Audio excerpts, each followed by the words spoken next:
Ladies and gentlemen, welcome into the Pattison Ave Phanatics show. I'm your host, Tom Kelly.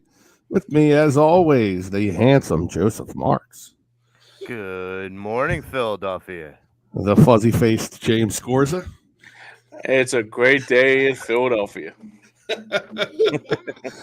Oh, man, back on the show after a couple of week hiatus. Work has been insane. I know there's not much going on in the Philly sports world right now, but we'll try and drum up some conversation here today for you. Yeah. All right, boys. Draft week. There's Frank Finnegan jumping in. Hey, say there, Frankie. Good morning. How you doing? Just dandy. Great their draft so far for me, Joey. Give me their first 2 days. Give me an honest grade of what you think, how you think the Birds did. So I give it an A-, and the only reason why I gave it an A- and not an A or an A+ is because this Sidney Brown safety out of Illinois. I've heard good things, but I've not watched a lot of Illinois games to really understand what we're getting as far as the commodity. So due to your ignorance, their grade suffers, is what you're telling me. Yes. So, but what I'm kind of hoping for is all the good reports that I've heard about Sidney, that I'm hoping that translates to being an Eagle. I never want to put any safety that we get into the characteristic of being the next Brian Dawkins, but I sure as hell hope that he can fill that role. The other three picks, Steam from Alabama, I think is a great pickup. Anybody offensive lineman wise that you can get from the SEC is a great pickup, especially in the third round.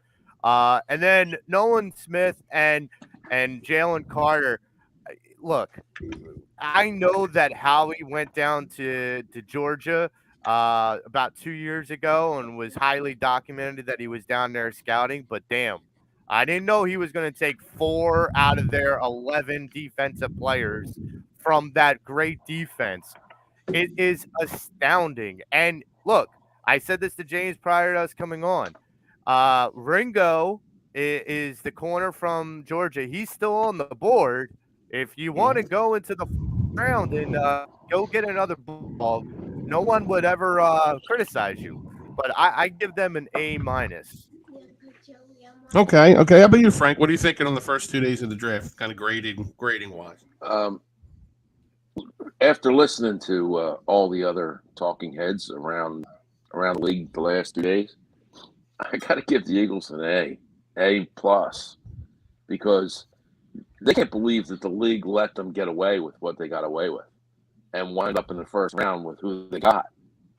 Right. They got arguably the best 2 pass rushers in coming out of football this year, coming out of college this year. Louis and they Riddick put in a said line. Did you guys happen to catch? Yeah. Did you happen to catch Mike Parsons' reaction to what happened? Anybody on Bleacher Report? Yep. That says it all. I mean, if that dude wants to be an Eagle so bad. I know. Did you hear AJ Brown on that thing? He's like, "Come on, Mike, you want to come to Philly? Come on." I'm telling you, I was giddy after day one. If you look at the Eagles, their defense is all Georgia. Their offense is all Alabama. What 2 teams dominated college football in the last 5 years?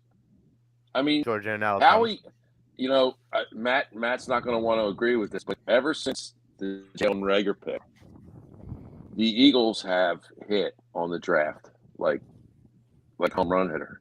They've just done their team is just 10 out of the 11 positions on offense for draft picks last year. Look, Matty B knows his sports, and I would never take that away from him. But literally, whenever he talks, he has no more skin in the game when it comes to talking about Howie. It's absolutely it's white noise to me. Well, I mean, I know Matty is very knowledgeable. Matty knows what he's talking about. Oh yeah, I But definitely agree. I believe he has blinders on for Yeah. Howie. I don't know what draft picks did it to him that he was bitter that it didn't work out. Maybe it might have been Jefferson, who knows. But he's never going to come to the realization that Howie has learned and grown in the job to the point where Yes. people are literally. I just got done watching Good Morning Football, and the Eagles made the "What Annoys You" segment of football because of what they did this year in the draft, and they only had 4 picks. I mean, they had 4 picks, and they're not picking today until they're getting ready to go off 6th round. So Yeah. and they made "What Annoys Me" section of Good Morning Football. So Wow. he's doing something right. He's doing something right. Yeah, and But I that's give him an A, solid A. right. And to kind of touch back on that thing, look, Matty B is absolutely entitled to his opinion, just as anybody is. Absolutely. But I just look, people can learn from mistakes and grow, and I do believe, like you said, France, that's exactly what Howie Roseman did. James, how about you, buddy? How I have a feeling I know how you're grading this draft, since 4 players from your favorite team on planet Earth are now Philadelphia Eagles. Yeah, no question. I got to give the first night of the draft, it was a home run. I mean, it was not even a home run; it was a grand slam more than anything. It was just like, I still can't believe how much the Georgia Bulldogs, like, one that I watch, are in the Philadelphia, are playing for the Eagles now. There's 4 players from that 2021 defense, and that 2021 defense is one of the best historical defenses in college football history. Yeah, and I think that the best part about it is that the one thing I like about it is I really do enjoy how they play, how they like I can't even explain it, how excited I am that these are fully expected to be an Eagle come August and September. But it's just been a fun draft. I really do. I mean, I'm just really ecstatic that if anybody has a thing or two to say about Howie anymore, you can't have that argument anymore. You're like basically twisting the logic into a pretzel, basically. Yep. About what the circumstances is, because ever since, like Frank said, ever since that Jalen Reagor situation that he drafted, it was kind of like a wake up call to him. He was like saying, I gotta do better. And the next year he drafts Devontae Smith. Last year he drafts obviously Jordan Davis and Nakobe Dean. This year it's Jalen Carter and Nolan Smith. And I think the one thing I like about it is that if the Eagles can find a way to make this work with all the Georgia Bulldogs, this is going to be probably, like you guys will mention, the 1991 defensive line all over again, depending on who the defensive coordinator is. But this is probably the closest thing I had since probably watching a great defense, probably in my lifetime. The thing that caught me was Mel Kiper, and I love when Mel Kiper almost has an aneurysm on air. Like, it just thrills me. But he at the end of the first round, he's like, okay, how do the Eagles do this? The first guy that I had on my board, the number 1 guy, Jalen Carter, goes 9th. And then the 12th best player I had on the board, Nolan Smith, goes 30th. It's like, what the hell just happened here? Yeah, so it's a cliche, but it feels like they were the smartest people in the room. Yeah, right. It was not in the negative way. Like, legitimately, they bamboozled everybody. It feels like this feels like it did the year prior, because if you remember, everybody was out on the Kobe team, and my buddy and I were watching that night, and I'm like, he's gonna fall to 82nd, and my buddy's like, no, he's not gonna fall to 82nd, he's not, and he did, and this kind of goes back to Nolan Smith. It's like, he's not gonna fall to 30, he's not, he's sitting there, and he did, and I mean, like, that is the thing, is Howie didn't have to reach, he was sitting there. It's not they just like came to him. Howie, right? And that, I think, speaks volumes about Howie. He's not overreaching. I think in this draft, especially, like, it was a record-setting draft as far as trades. I think teams were getting very desperate, and you saw that with a lot of trades, like trading up to get certain guys. Like, did you really need to trade up to get that guy? Um, for the answer to that was in some ways no, and then in other ways, very more of a minority. The answer was yes. Detroit jumped a couple people. The Texans jumped a couple people. It seemed like people were getting very desperate, and you're looking at a guy like Howie Roseman he's playing chess while everybody else is playing checkers. Yeah, man, you know Well, it. I think what he did. I think what he did was, I mean, it happens every single draft. That if you're sitting in that 8-12 ratio, and there's a guy that you're drooling to get, and you think he's going to go higher in the draft, but there's always boneheads. There's always boneheads that pick the wrong people at the top of the draft, and Like the Lions? I do believe, like the Lions and like Seattle. Seattle should have taken Carter. Fuck. Carter. I mean, there's. I don't understand why he didn't take Carter. That guy he's perfect for their team. Frank, when they didn't take Jalen Carter at 5, I stood up and went, "Oh boy, Yeah. There's a chance." And then when Atlanta took Robinson at 8, I was like, "Oh man!" And then when the Eagles jumped up one spot with Chicago, I said, "They're taking Carter." No doubt in my mind. I wasn't even shocked when his name was read because I knew it. Those two stupid picks, and I mean, God love the Titans, but boy oh boy, you don't give away the ranch to go up there and get a guy. I mean, Will Anderson's a great player.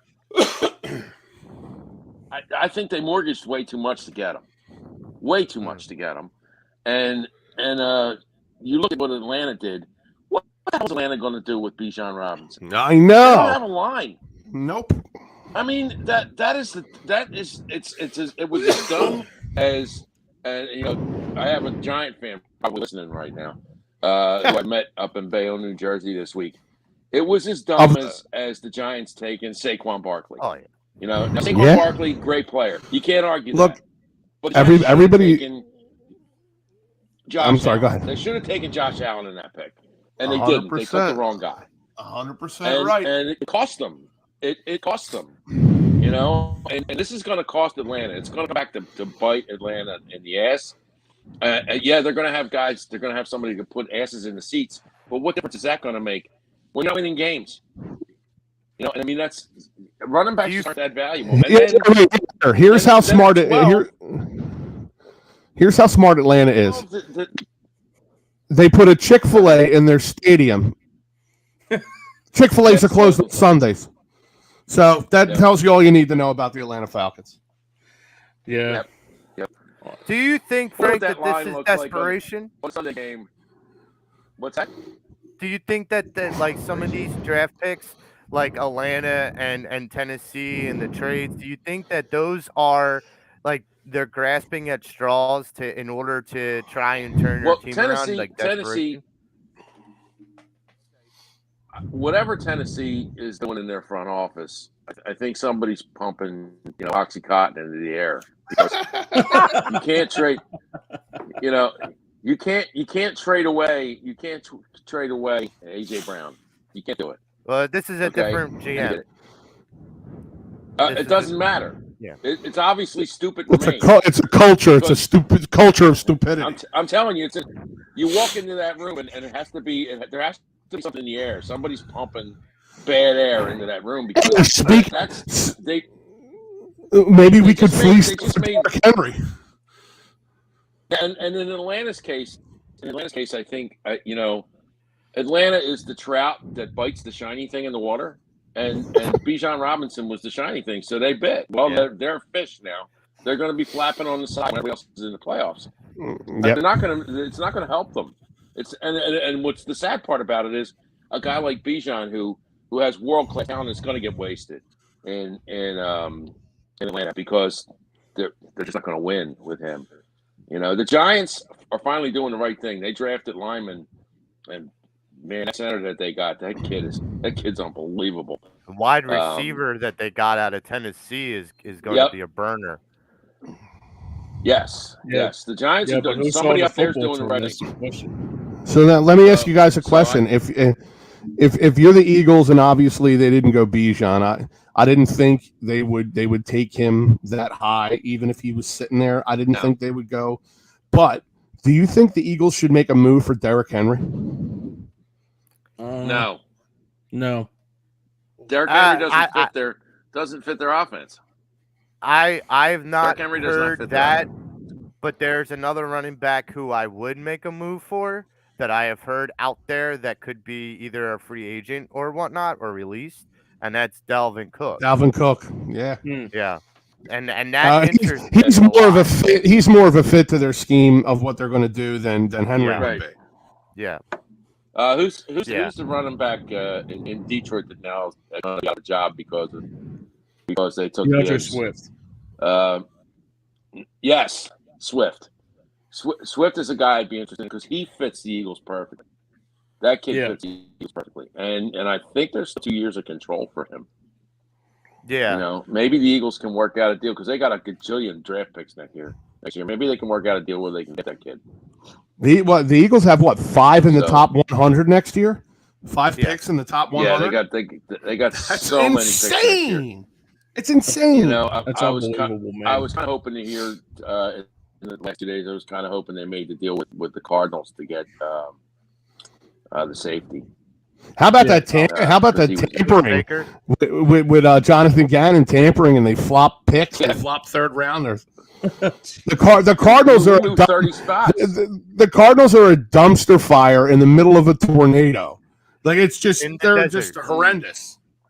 Yeah, it's in the desert. Yes, it's going to be a sidebar for me. It's going to be a sidebar for me to watch all year. How Jonathan Gannon cannot coach, and he's going to have an entire team to demonstrate how he cannot coach. Oh, yeah, it's going to be awesome. I don't believe he's. They're going to be tops in the draft next year because they ain't going to do anything. So, Tom, you weren't here last week. I went on my little rant early in the show about Jonathan Gannon. And I basically made it clear. I said, he came out publicly in a press conference and said that he was driven away by the Philly media around week 9 or 10, saying that he didn't blitz enough and that he should be fired and whatnot. And I came on air and said, no, Jonathan, don't blame them, blame me. Because I was the one on week 5 that said you should send your ass packing and get the hell. And then, Tom, he has the audacity to go to ownership and say we need to change our uniforms and add the tag Bird Gang to our uniforms. He stole Bird Gang from. The Cardinals have been doing the whole Bird Gang thing for a long time too. Any team with a bird's going to do the Bird Gang. I'm not worried about that necessarily. But Joe really Atlanta too. Atlanta Falcons do it too. No, the Atlanta Falcons said that the media. I know they're the dirty bird, but I mean, I've heard. Right. I've heard fans say that. Yeah, but different variations of it. It's not exclusive to the Eagles. I think, although I think the Eagles' new name should be the Flying Dog Pound, because we got all those dogs in the middle of the defense. But Jonathan Gannon tried to blame the media for driving him out of town when really it was Joe who wanted them in a black panel van and drop him somewhere. And they dropped him in the middle of the day. Good job, Joe. No, the best was you're not making the flight back with us. You're staying here. Right. That was great. Find your own way back. Who took his ticket? I wonder. Who took his ticket back to Philly? I got a voucher for it. How he got a voucher for it so he could go to Mazatlan or something and just relax for a week. Well, he so far he deserves it with the off season he's having. That's for sure. Yeah. Somebody rent him a yacht for a week because he's really doing his job. Really is doing his job. It's been really fun to watch. And now we have 2 picks left, the 188th and the 219th. I'm going to have all you put your. What's the third one? 88, 219, and 230. Okay, 230. So for the next 3 picks, I'm going to have you put your GM hats on. What positions would you attack over the next 3 picks? Frank, I'll start with you. I want to see the Eagles move up and get into early today's action and go get Ringo from Georgia. I don't care what it takes. I want to see Son of a bitch, Ringo. Frank. You took my damn thing. Son of a bitch. He snatched it right out of your hand. Look at that. Son of a bitch. And no, they need to get up earlier in the action. I mean, otherwise they're just drafting, checkers on the board that aren't going to make the team. They got to get a guy earlier in today's draft. That's what my strategy would be. Bundle them up. Take some of your picks that you got next year, bundle them into this year. You could probably make a deal with Tennessee because they're stone stupid. So you could probably give them your last 2 picks and move up in the draft. But Ringo's the guy. If I was them, I would take him. He's not good enough to start right away, which is perfect. He could probably really help you on special teams because the kid's fast. He could be a great nickel and dime corner coming off the bench. He's got good guys to learn from, and it's a replacement for one of those positions. And it's something they're going to have to address sooner or later. And I'd rather them do it now. And if you can do it with the Georgia guy, he's going to be really comfortable playing in that defense. I mean, my God. Oh yeah. Yeah, can you imagine? What the rest of the NFC East fans and teams are doing as the Eagles are making their first 2 picks? Yeah. Oh my God. Getting their jaws up off the floor. They thought at the end of the season that the Eagles were going to be done because their defense was going to be decimated.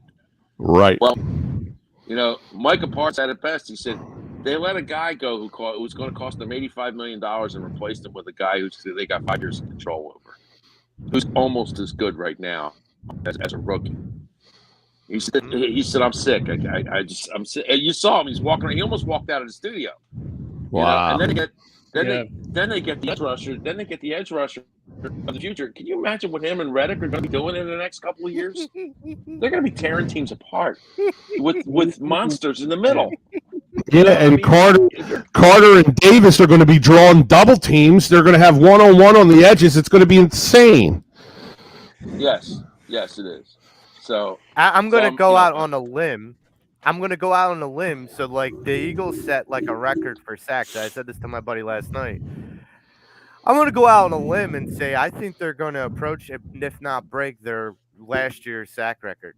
They just said that on Good Morning Football. The one guy on Good Morning Football said they're going to break the record this year. Yeah. He said they're going to break the record. Yeah. Yep. I'm going out on a limb. Yeah. Very large limb. But I mean, Carter's going to, you got to figure Jordan Davis is probably going to be drawing all your double teams. I would think. Well, Carter will if too. You can't leave him alone. How do you look? That's 4 linemen for 2 guys. How are you going to block 2 edge rushers? I even said this to my buddy last night. I said it's unheard of. It's not unheard of nowadays to go 5 down linemen. Yes. On certain sets. Can you imagine Nolan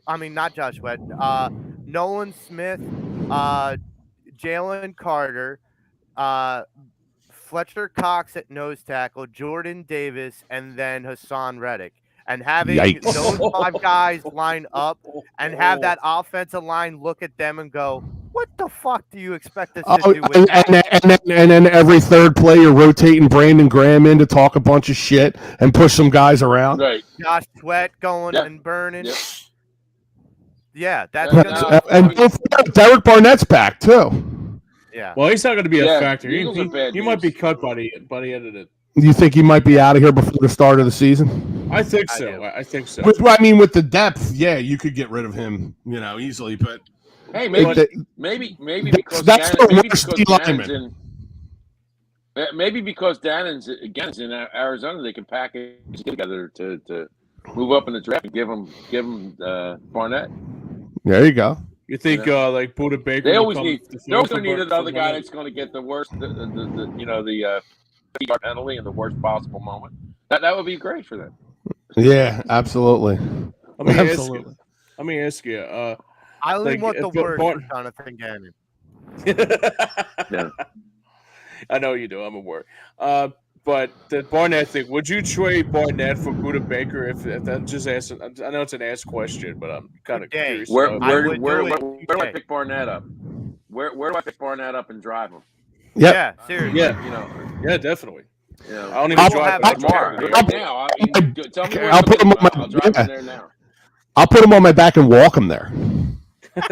Yeah, absolutely. Piggyback ride. Yeah. Like, I'll make sure he doesn't get injured all the way out. And wrap him in bubble wrap and drop him off. Say thank you very much, but Buda Baker. That's That's a pipe dream. Whoa, Joni in the building. Hi, Joni. This virtual background is not working me out well. It's it works. Work in progress. Joni always comes in and out. We get to see Joni every week. She goes down your steps every week. And I know. We get to see her. She should start waving. She will right. Give you some bunny ears. Yeah. Mike Lawrence says that Barnett reminds him of Brandon Graham when he first started. I think Brandon Graham was a bit more polished. No, yeah. I don't think so. Brandon Graham was about 4 million IQ points smarter. Yeah, okay? Yeah. Very true. Yeah, because after 3 years, Barnett keeps making the same mistakes over and over and over again. Brandon Graham doesn't do that. No, he turned into an all-time Eagle. You just can't. Yes, he did. And Barnett has no shot at that happening. Zero shot. No, he's dense. He's a little dense. For sure. You can't keep making the same stupid mistakes in critical situations over and over and over and over and over again and be smart. It's just not possible. You know what mistake Howie corrected? Howie corrected a huge mistake by actually looking in the SEC and drafting people from the SEC. Yeah, because that was not his MO. Before the last few seasons. I love Mel Kiper. He basically said the SEC is not the NFL, and Booger kind of corrected me. Said it's close, and he's absolutely right. It's close. Yeah. That's the thing is we can all sit there and say college is college and NFL is NFL, but look at the SEC and how many top tier athletes come out of there and produce on Sunday. That's the difference between all the other conferences and the SEC. That is the biggest difference. I think what happened in the Eagles organization is when you're doing things based on analytics, Pac-10 is like a beauty. It's gorgeous because they produce all these numbers that are they're hard to walk away from. Because it is what the Pac-10 is. There's nothing out there, so it's all offense, and wide receivers that get these crazy numbers, and cornerbacks that get these crazy numbers because they're throwing the ball all the time. The problem is nobody out there is tough enough to play in the SEC or even in the Big Ten. Speaking of and this Frank, go ahead. This is why. UCLA and USC have left the Pac-10 and now are going to be in the Big Ten because they know that if they want to compete on a national championship level anymore, they have to get better talent that's going to compete on the level that is happening on the East Coast. And the Eagles getting away from Pac-10 players was the best thing they've ever done. Yeah, absolutely. Speaking of hard to walk away from, Frank, you got to give Howie credit for that. Go ahead. Speaking of hard to walk away from, so are motor vehicle accidents. But who can help you with that? My man David Archeri Esquire. Workman's compensation, motor vehicle accidents, personal injury, criminal law. Call him now at 610-565-0300. Tell him that the Pattison Ave Phanatics boys and the Edge of Philly crew sent you. Sorry, had to get that one in there. That was easy. Yeah, That's it's good. like No, yeah. I mean, David's a good dude. He needs us talking about. here's my feeling, Frank. I feel like if you ever taken a flight to the West Coast, if you always, sometimes you have to have connecting flights to go across the country. Sometimes you can get direct, sometimes you have that connecting flights. And one of the airports that you always have to stop in, and I've noticed this myself, is Atlanta.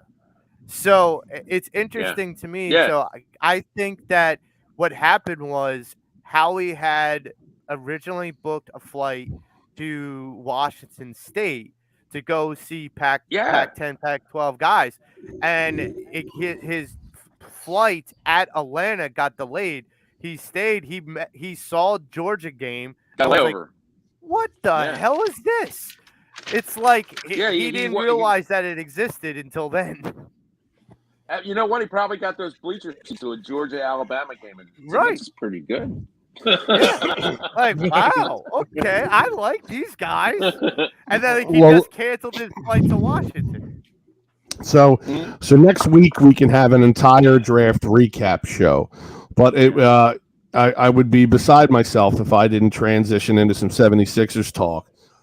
Monday starting a huge round 2 matchup against Boston. Is this team ready for Boston, Frank? I believe that if Joel Embiid's knee is good, they're gonna compete with Boston. They're gonna compete with Boston. I think Boston showed some flaws that were exposed by Atlanta. And Boston doesn't defense Joel Embiid the way the Brooklyn does. They just don't do it that way. And I think Joel Embiid knows that Boston's going to let him. They're going to try and let him do what he does and stop everybody else. And if they do that, and Joel Embiid is healthy, they're going to regret it because Joel Embiid's going to wind up carrying his team to a second round victory over Boston. And I truly believe. They're faking Joel's injury. I don't think it's real. I don't think all smoke, smoke and mirrors. Yes, I think it's smoke. I think it's smoke. How about you, Joey? I'm kind of in lockstep with Frank. I said this last week. I felt like that the reason why they kind of held him out of Game 4 was because of how how beat up he was becoming with the Nets. He was a target, and like, there's no hiding that. And so for me, it was a matter of preservation to survive going forward. And look, he's had over a week and a half to, if there is any swelling in the back of that knee, if there is an injury, they had over a week and a half to get swelling down. I'm sure medical professionals can shoot him up with whatever steroid or whatever anti-inflammatory or whatever, and within a week and a half, I'm sure that maybe the swelling's not completely gone, but it's not as bad as it once was. Yeah, thank you to the Atlanta Hawks, by the way, for that. Yes, because here's the other thing. Atlanta also did one thing that showed us what Boston's biggest weakness is, and that is the perimeter defense. Because Trae Young got whatever shot he wanted, and that is going to be lethal if the Sixers can hit their 3-point shots. I feel like I still feel like this is going to be a grudge match. I still feel like this is Sixers in 7. Yeah, and I don't feel like anything's going to come easy, but I do feel like Joel Embiid is going to smash some folks when he plays. I think it's going to be Sixers in 6. Ooh. I think it's going to be Sixers in 6. And I think it's going to be Sixers in 6 because they're going to win Game 1. Look, I think for me with Sixers in 7, I feel like I'm hedging my bet a little. Just because I can't pick anything further than that. So I would rather take Sixers in 7 because I know Sixers in 9? Yeah. Yeah, Sixers. Sixers in 22. Yeah. Like I'll hedge my bets. I think but- I like I've said this 3-4 months ago. This team has a different vibe to it.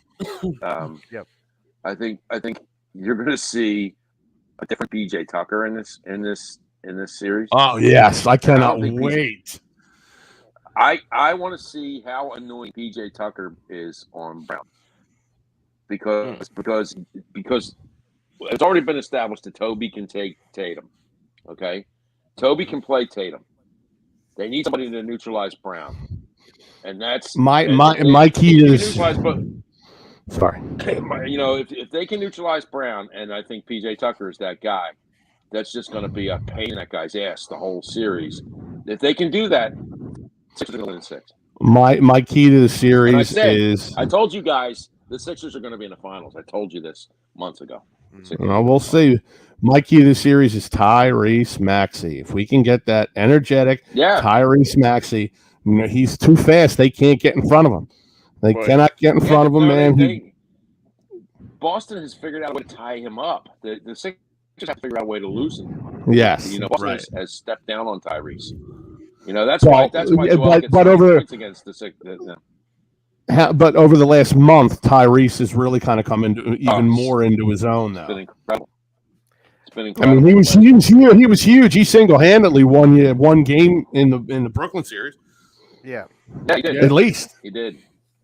And I mean, with the way they were playing him, Beard, is he back? Back from Vegas? Who knows? He got himself in trouble. Oh my God! What did he do? Like, was it just because he was there? I didn't hear. Argument with somebody that was on camera. Yeah, he got an argument with somebody who was on camera. He didn't get any trouble. I think it was one of his $800 bills with those girls. He's doing this stuff in the strip club.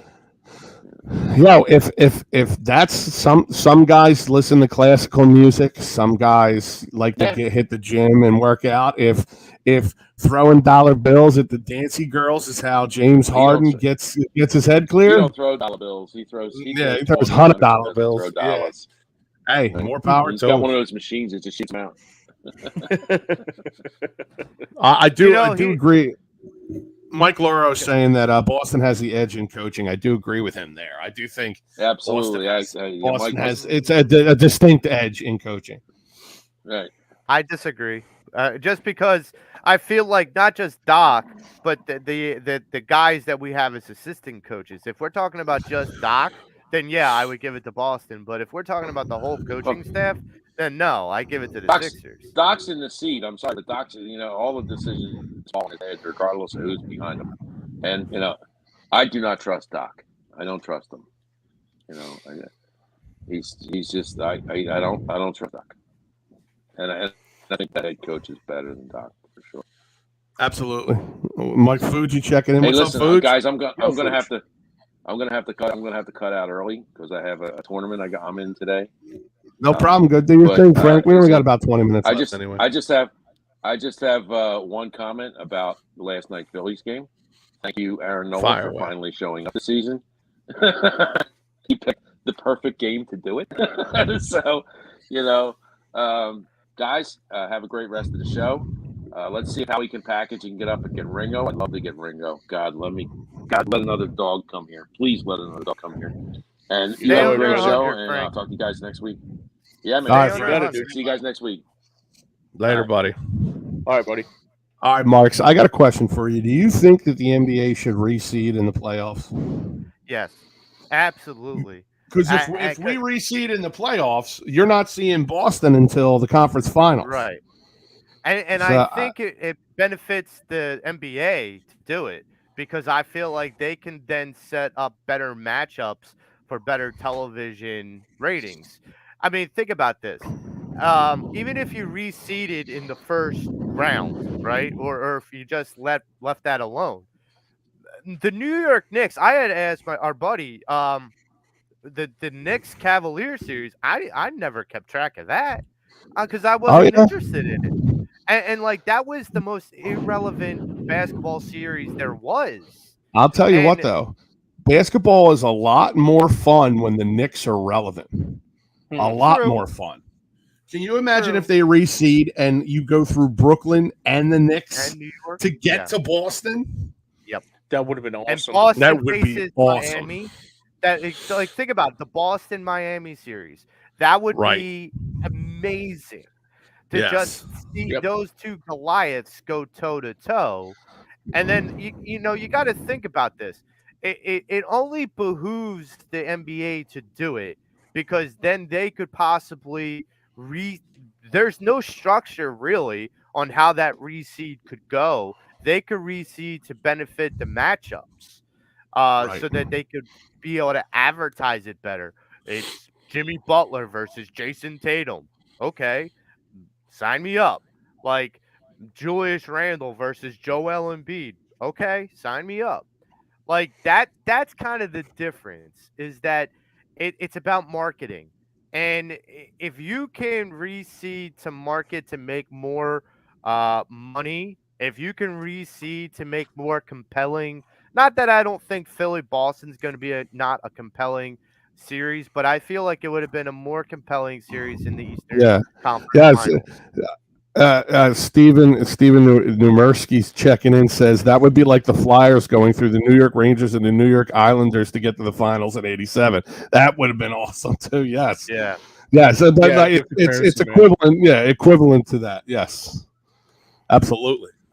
Yeah. Or the fact there's a Devils Rangers series going on. It's like I know. you know, I know. the Yeah, idea that right. those two are in the playoffs and the Flyers aren't. That the idea that with all of the Philadelphia sports teams, if you go through rivals, it makes it more compelling when that rivalry means more when Like the more is on Phils. the line. Like the Phils beating the Braves in the playoffs. It was just Exactly. it was amazing. It's there's something about your rivals. When it comes to Boston, I hate the city of Boston, sports wise, more than any other city in the country, hands down. Yeah. More than New York. My wife checks in because she knows that I hate New York, but I hate New York sports wise, not the city itself. But yes, more than New York because New York has not been really relevant No. in quite a while across the sports landscape. The Mets are good and then they collapse. The Yankees are good and then injury. from them. You don't hear from them. I mean, the Giants and the Jets. That speaks for itself. The Knicks, the Nets have not been really relevant. I mean, we just played the Nets in the playoffs, but you know what I mean. And it's the Rangers now. The Rangers are in the playoffs and stuff like that, but they just haven't been what they used to be. Whereas Boston, God, man, they're like that. They're like that kid in school who his parents bought him every new pair of shoes and every new jacket. And he just walks up and he doesn't even care that he has all this nice stuff and he's just an asshole. And that to me is the epitome of Boston sports people. I just want to backhand in the face. Well, see, here's the thing. Boston feels like they have a right to be that person now because of all the years prior that they were tortured. They were this close and they kept being this close. But guess what? Now you had Tom Brady and you have all those championships. Now you're the spoiled rich kid.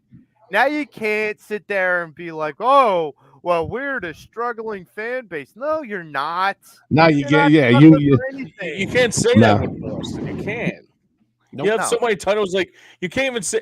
Like, I mean, if I was living in Boston, I would have loved it. Like seeing every title every year. I would be like a kid in a candy store. I mean, look at the Bruins, dude. They had the best record in NHL history. Well, here's the regular season. They might be out by the first round. They forced a game 7 last night to Florida. Wow, did they? Yeah. Interesting. Florida forced a game 7, yeah. And JJ's calling that. But anyways, that's my hockey knowledge for the day. The more you know. And there you have it, sports fans. The more you know. It's great, James. No, I mean, appreciate it. That's the thing is I talked to a guy who's from Boston on another podcast, and he told me that Florida was going to give his Bruins fits, and I'm like, okay. But like Yeah. he's got the Celtics in 6, and I go, he's okay. People in Boston, at least in the people that I know from Boston, are saying that we are a walkover. And I said, you keep thinking that. Yeah. Well, I You mean, hey, keep on they're, believing it. Say so, until pal. dude, we didn't take one game in the regular season against them until they prove it. Until they prove it, they're not wrong. You ain't But lying. look at all those games that we played them in the regular season. It wasn't like a blowout. There were always contested games. Right. And so for me, it's a matter of knowing where you have to have that pendulum swing. And if it doesn't swing in the side of the Boston Celtics this series, then the Sixers look to. I mean, look, it is possible.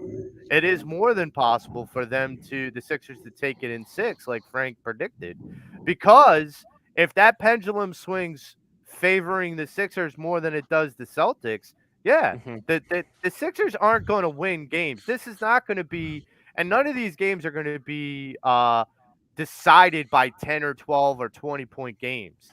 No, Right. they're going to be 2-3-point games. Yeah, This it's is going to be a gonna drag-out fight, man. Yeah. Absolutely, it's going to be. Yep. Yes, it is. Knockdown, drag out.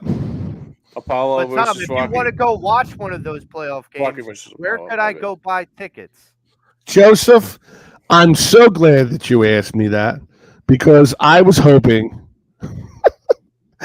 for a segue for this. And I was just about to do it, Joey. You're the man. If you would like tickets for that game, head on over to Sherry's Tickets, Sherry's Ticket Town. If you use a promo code EOP10, I don't know why I think that's so funny. If you use promo code EOP10, save 10% off your order. Great prices, no hidden fees, sports, concerts, theaters. The price you see is the price you get. www.sherrystickets.com. Tell them Pattison Ave Phanatics and EOP Crew sent you. God, I don't know why I thought that was so funny, dude. Tom, that sounds great. That sounds amazing. I can buy my Philly 76ers playoff tickets for my home games from Sherry's Tickets. But where could I go if I want to go see a game in Boston? Where could I go? I wonder. You know, Jonas,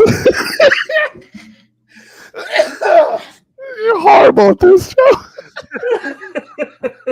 Philly sports trips. Oh, man. Oh, my God. Our friends over at Philly Sports Trips, Vince and the whole crew, they take care of you. They have, right now going on, they're out there in Kansas City. They got Jamie, the Philly sports guy, with them. You got Philadelphia Union out in Denver, Colorado, May 13th through the 16th. The Ultimate Baseball Denver trip, May 13th through the 16th. So if you head on over to phillysportstrips.com, they always have great packages going on. Check them out today. Joe. Oh my God, I got a case of the giggles this morning. I'm usually all business, man. That's pretty good, Joe. Listen, I just wanted to know where I could see all my playoff games and how I could go see them. And yes, how you could go see them. Absolutely. So we only got about 10 minutes left. I wanted to ask you guys, you think Embiid starts the series? James, you take this and then I'll go.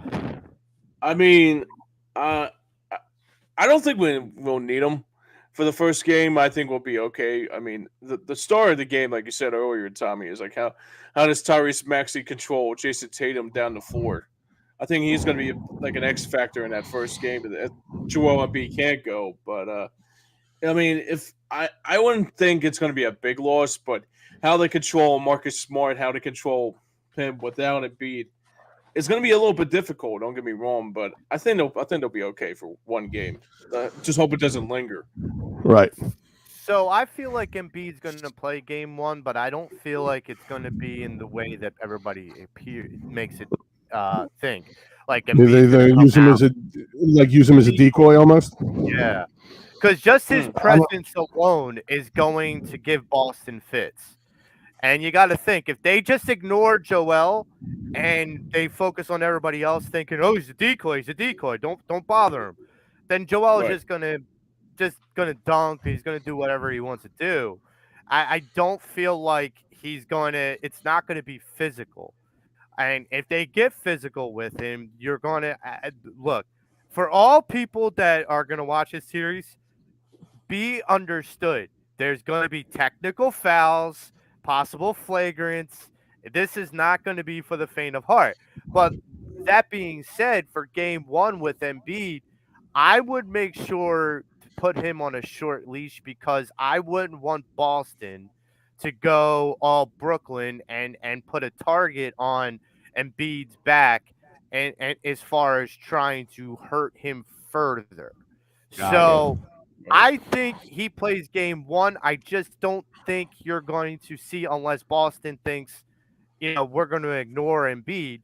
I don't think Embiid's going to have the 40-point game in the first game. I think he's going to be more of the distraction. I think he's Okay. going to be, you have to think about me being on the court.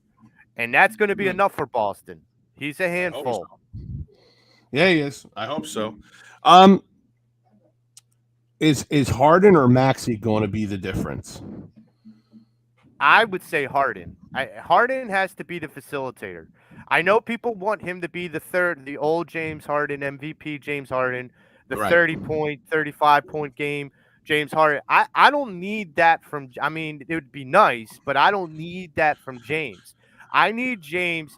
If I said this when we had Ben Simmons, and so I'm going to take that same argument and translate it to Harden because Harden gets more assists than Ben. The idea that if you have 15 assists, that means you've contributed to 30 to 45 points Right. in a game. That in of itself makes you an asset without even attributing what your points are. That's why I feel like James Harden, it matters what he does as far as getting other guys involved. Tobias, Embiid, Maxey, Niang, Melton, all these guys. And look, I will say once again, like I said in the Brooklyn series, and I was right, and I'll say it again. Don't discount playoff Paul Reed. Don't discount what this kid could bring to that series, the intensity. Him and James Harden have garnered a good relationship. And I wouldn't be surprised if James, during all those assists, would get Paul and Jalen McDaniels involved. Don't So, discount playoff Toby either. Good point. yeah, Good point. I agree. As much as I've given Concur. Toby a lot of grief, And he does ratchet it up in the Yeah. playoffs. He Yeah. does step his game up. That's because I believe the half court offense is more suited to his skill set. Right. yeah. Then that's I think that's why. I mean that's the thing is for Harden and Maxey. My feeling is this: Maxey needs to be the agitator. He needs to be the pace changer, and that's going to be the difference maker. Is that if he's not the pace changer, then this is going to be easier for Boston to get back on defense. The transition defense for the Sixers has not been good. The perimeter defense has not been good. And Boston doesn't have like lights out 3-point shooters, but Jason Tatum and Jaylen Brown can really, if you let them get in to a hot streak, they can tear off 12, 14 in a row. And you don't want to go on a 14-0 run or be the victim of a 14-0 run by Boston. You need to change the pace, change the gears, and Maxey's that captain of that ship. But Maxey has to change the pace, and Harden has to be the captain and the facilitator. Yeah, I agree, Joe. I think that's the one thing I take out of it. Usually the thing that I think with the big X factor, like I said, I think Paul Reed will be a big step in the right direction about what he'll do to like just in case if Embiid can't go, maybe Paul Reed will be a good fit as well. I mean, here's the thing: is for Paul and Joel and just all of that. It's a matter of what minutes you want to give, but also the tempo that you want to set. Like if the Sixers don't set the tempo uh early on, and this is why I think Joel will start game 1 even if he's on limited minutes. I feel like they're going to try and come out and, jump all over Boston early. And I think that's important because this is where I differ from Mike's comment about the coaching. Doc will want to jump all over this coach to see how he reacts. And I think as a younger coach, he's going to kind of, jerk the chain a little, so to speak. And I feel like that's going to trigger whatever Doc has in mind going forward. And if that's Maxi, that's Maxi. If it's, Paul Reed, it's Paul Reed. I honestly think you have to give kudos to these guys coming off this bench, the Sixers bench, because they're going to be a lot deeper and a lot more talented than Boston. Right, right. We lost Tom for a sec. I don't know Okay. what just happened. Okay. But So yeah, I guess we could wrap it up if it wrap goes. up. Yeah. So, I wanted to say thank you to I want to say thank you first off. I know that we're still doing the draft today. Mhm. We will be putting out articles and the next 3 drafts picks for the Eagles, if not more.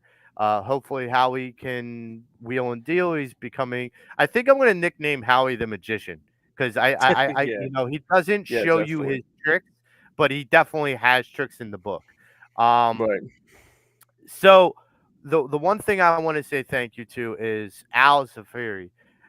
Yes, sir. Al is been doing a absolute stellar job with EOP and with the draft.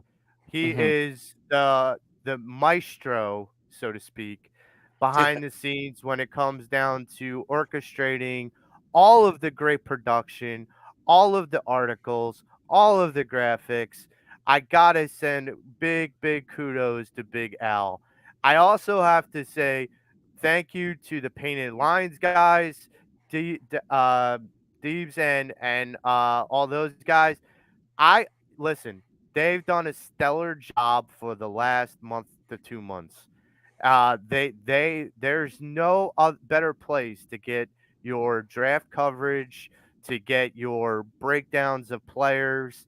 They do an excellent job, and I want to just say thank you to them.